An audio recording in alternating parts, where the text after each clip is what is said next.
So believe me, Senator Panfilo Lacson, I understand when you say you're hurting because of your integrity. But hindi po ako nag-umpisa nito. Issue lang po yung Senator Marcoleta. Hindi nga po ako active sa hearing na yan.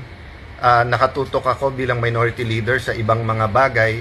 Si Senator Marcoleta, whether when we were in the majority at si Senator Chis Escudero ang Senate President, and when we were in the minority, si Senator Dante Marcoleta po nakatutok dyan.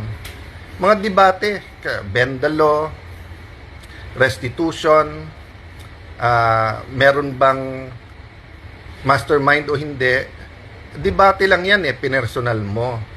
Pinersonal mo rin si Senator Marcoleta, kasama kayo pare-pareho sa case build-up, kinutya mo pa, tapos pati nung kinulong, kati kung naka-wheelchair, hindi mo naman alam yung kalagayan ng, ng tao. So, yung question ko, bakit abruptly tumigil yung hearing, and then bakit magkabila na yung sinasabi ng, magkaiba na ang sinasabi ng ombudsman na may mastermind at yung sinasabi mo na hindi. And then bakit may mga tinitignan, may tinititigan, at merong hindi tinitignan at all. So, pasok ngayon. Kune-question ko daw integrity niya. 2 weeks na yung impeachment. I'm just doing my job doon. Biglang titirada yung NBI tungkol sa Southeast Asian Games that we're very proud of. The whole nation is proud of.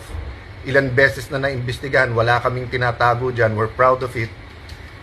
Sasawsaw ka, tapos when I talk about the flood control na dapat nag-inhibit na yung bata mo, si Senator Erwin Tulfo, pero siya pa rin ang nagsasalita. Una, sabi niya, hanggang dyan na lang ba tayo, paikot-ikot na. Pagkatapos, sabi niya, wala daw member ang minority. Hindi naman siya minority at minority leader ako Kung tinanong niya, dinag-hearing na, wala daw kwarto. O hindi daw pwede yung session hall kasi may impeachment. Monday to Wednesday lang yung impeachment Or hinihintay nyo muna makulong lahat ng witness para wala rin mag-witness. Or kinakausap pa ba yung ibang mga witness? Kasi nga, yun yung tulig sa ako na bakit parang may pasahan ng bola si Senator Lacson at yung sa administrasyon kung kanino itututok yung investigasyon. So, integrity is very important.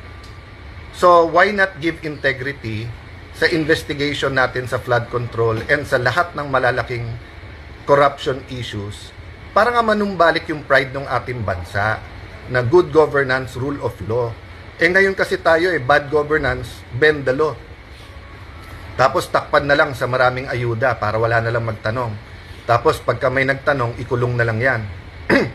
Ganun na yung sistema Yun po yung inaangal namin, yung sistema at nangyayari.